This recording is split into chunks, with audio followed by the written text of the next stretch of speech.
Well, in Britain, everyone, supposedly, traditionally slots into one of three categories: working class, middle class or upper class. But social scientists have now come up with a new, more sophisticated way of deciding a person's class. The Great British Class Survey suggests there are, in fact, 7 different classes. Now, in a moment, we'll be talking about whether comparisons can be made here in Australia. But first, this report from the BBC's Nick Hyam. Your class used to be defined by how much you earned and what job you did. But this new research defines class not just in terms of money, but in terms of your social and cultural capital as well. In the survey, people were asked how many friends they had and what sort of people those friends were. Were they chief executives or cleaners, teachers or postal workers? That was to assess their social capital. As for cultural capital, people were asked if they used social media like Facebook, if they went to the gym or played sport, and what kind of music they like listening to. Or perhaps they're the kind of people, wealthy, well-connected, who spend their leisure time eating out in places like this, or going to museums and the theatre. The new study has identified 7 classes. At the top, there's a small, very wealthy elite.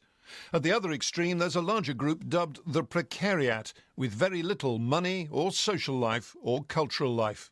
In the middle, the old-fashioned working class has shrunk. And there are 2 new classes. One is emergent service workers, like Vicky. She's a newly qualified solicitor with student loans to pay off. People like her have little money, but a busy social life and the highest cultural capital of any class. I've got quite a wide range of friends, so there's a lot to get around. I'm very into music, my boyfriend and I, so we go to gigs if we can. Then there's the technical middle class like Stuart, who runs his own internet business. People like him are well off, but they've fewer friends and a low cultural score. Perhaps going to the theatre's just too much trouble. I've got to factor in a 3-hour round trip. I've then got young kids, so I've got to factor in a babysitter. In addition to then going, and you start to suddenly think, well, you know what, actually, it might just be easier to invite some friends around, have a glass of wine or some beer or have some food. Do you know teachers? Oh, yes, hundreds. Yeah. Do you know any lorry drivers socially? No. Do you listen to classical music? No, I wouldn't say so. Do you do any arts and crafts? Yeah. Do you use Facebook or Twitter? No. Do you socialise at home? You invite people around? Yes. Do you go to museums and galleries? Yes, we're on our way now. You belong to a class, a newly defined class called emergent service worker. You belong to a class which is described as the established middle class. That may not. Is that a good thing or bad? It just is. Established middle class, don't know if it's good or bad, but sounds boring, doesn't it? Well, to discuss class systems, social researcher Mark McCrindle joins me now.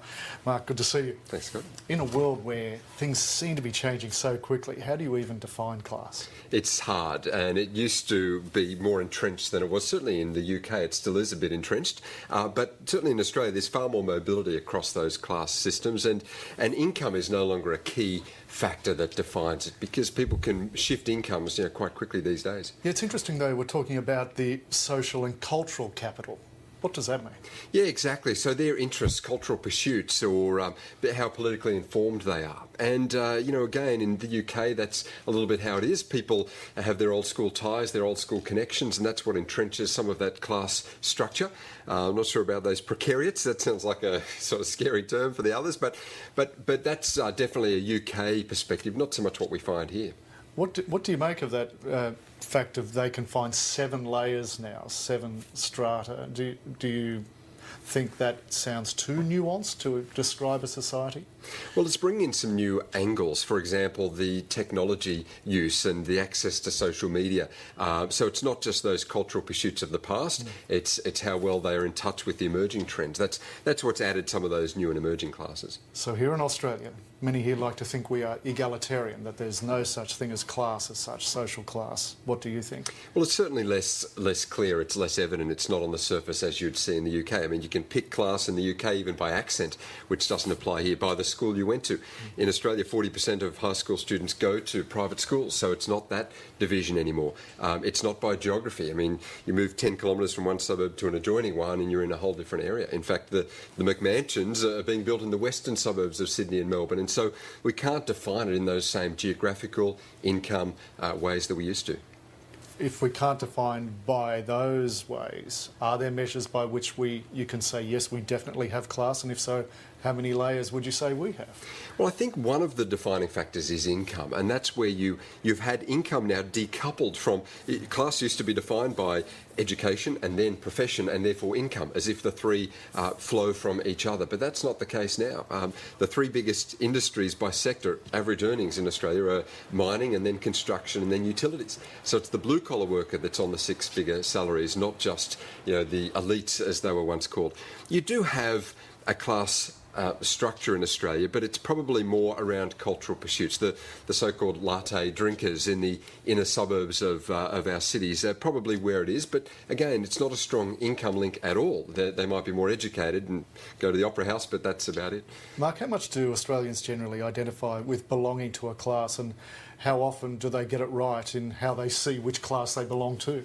Not very much in Australia. We don't have that strong identity in terms of people wanting to aspire to other classes. In fact, the classes aren't as evident, and people are proud of being middle class, of connecting with the everyman. I mean, even our billionaires have very broad Aussie accents and names like Twiggy, The biggest earners are very relaxed, and I think it's that dressed-down culture that defines us. It's interesting you mentioned the aspire there, that we don't aspire, because during the Howard government years, he talked about the aspirational people and how this was a new core voting class, if you like, for him and his government. So he talked about the aspirational. We're hearing Labor Party senior members at the moment worrying about, is too much talk of class seeping into politics and into Labor politics. So if we're not all talking about class, why are the politicians talking about it? Yeah, I think there's a danger in that, because the class rhetoric does not get good traction in Australia. Because, as we said, if we're basing it on income, well, it's the miner, it's the tradie. If we're basing it on political information or your cultural pursuits, well, then that's a small group and often in a suburb. So it's hard to define it in that way. The most visited institution in Australia, building, is the Opera House. But it's to sit on the stairs and eat chips. It's that sort of relaxed culture that defines us, not some mobility in terms of rising upper class. Depending on where you sit in the British scale, some say the class system's a wonderful thing. Others obviously say it's terrible.